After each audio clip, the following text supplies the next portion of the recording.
अगले जन्म में आप क्या बनेंगे? किसी ने मेरे से पूछा कि सर आप पुनर्जन्म से बिल्कुल ही इनकार कर देते हैं, जबकि सच ये है कि सिर्फ हिंदू धर्म में ही नहीं बल्कि बौद्ध में, सिखों में, जैनों में, सब में पुनर्जन्म को स्वीकारा गया है। यहां तक कि जिन संतों के आप बड़े प्रशंसक हैं उन्होंने भी पुनर्जन्म को स्वीकार किया है।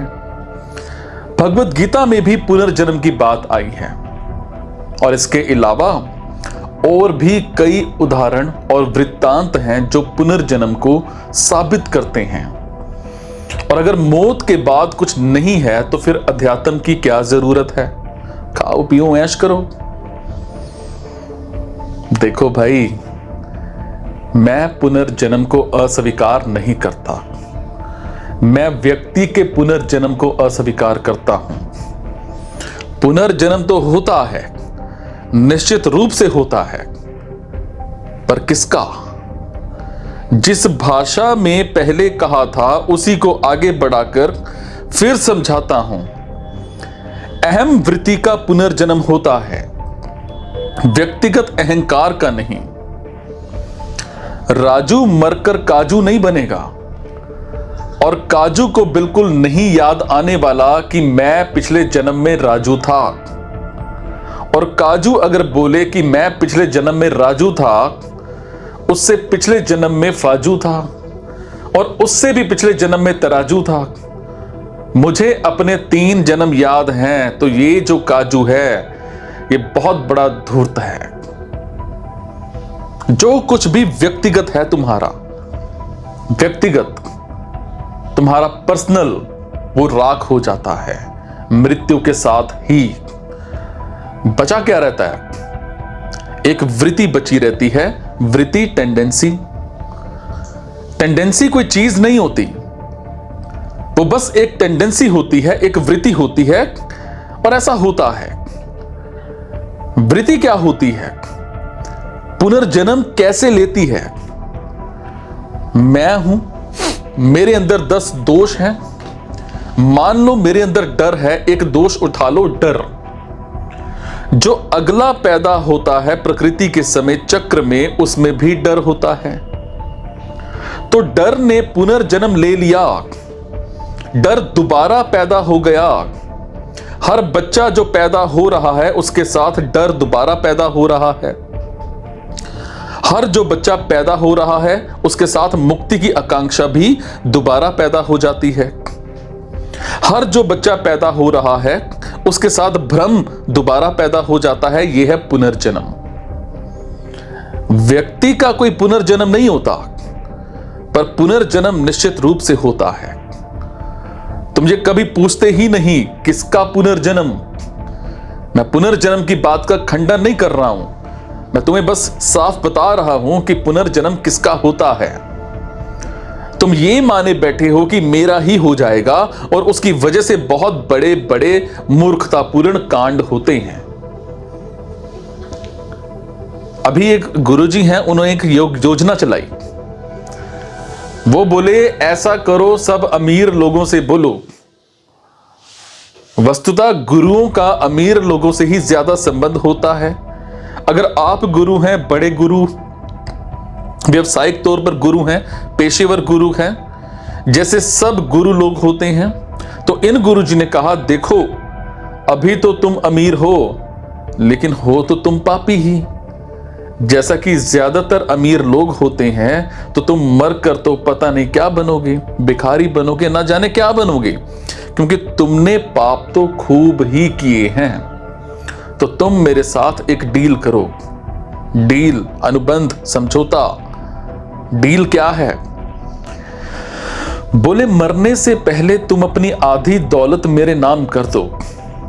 मैं तो गुरु हूं और मैं अंग्रेजी बोलने वाला गुरु हूं, तो मुझे तो पता ही है कि तुम मरकर क्या बनोगे, क्योंकि मुझे भी अपने पिछले कई जन्मों का पता है।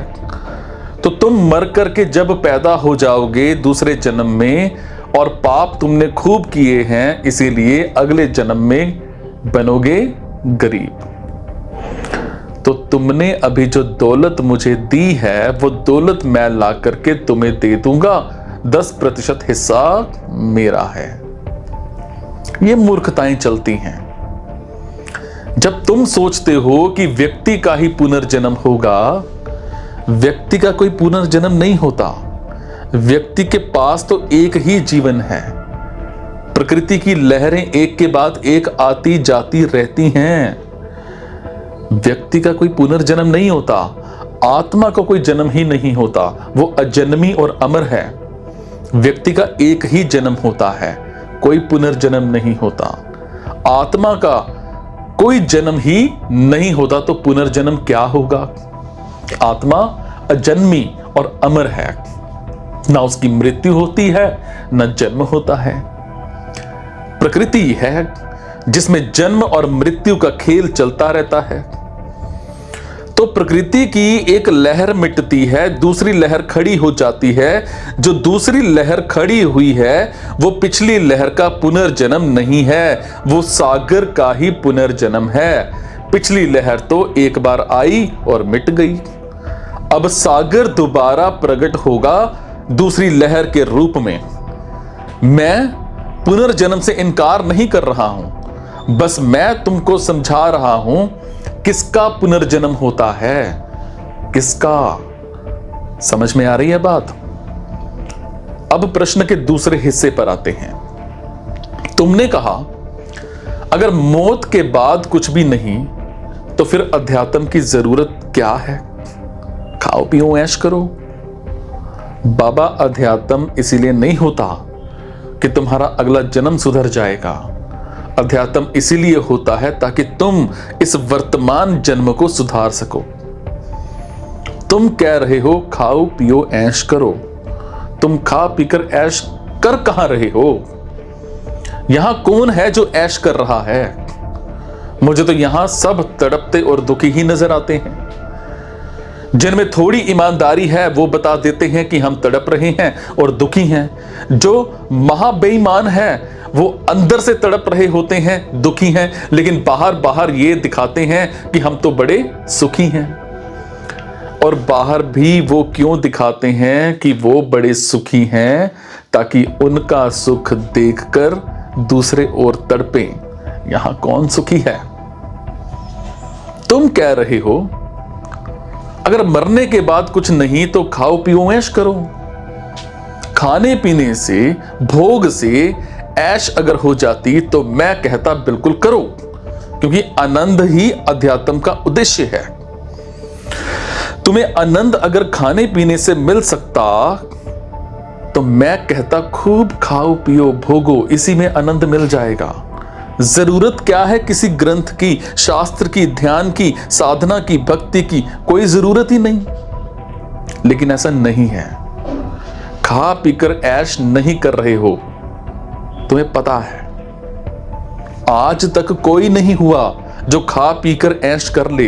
हालांकि तुम ऐश नहीं कर रहे, हालांकि तुम दुखी हो और अभी दुखी हो, इसी जन्म में दुखी हो। इसीलिए अध्यात्म है। अध्यात्म इसीलिए नहीं है कि तुम अगला जन्म संवार सको। अध्यात्म इस जन्म के, तुम्हारे वर्तमान के दुखों को दूर करने के लिए होता है। और वर्तमान में सब दुखी हैं, जीव मात्र दुखी है। हर बच्चा जो पैदा होता है वो दुख की गठरी अपने सीने में साथ रख करके पैदा होता है। अध्यात्म उस गठरी का बोझ हल्का करने के लिए है। आगे पीछे की बात छोड़ो, अभी जो तुम्हारा दुख है अध्यात्म उसको काटता है। कह रहे हो अगर अगला जन्म नहीं है, मौत के बाद कुछ भी नहीं है तो खाओ पियो ऐश करो। तुम्हें मौत के बाद की बड़ी चिंता है।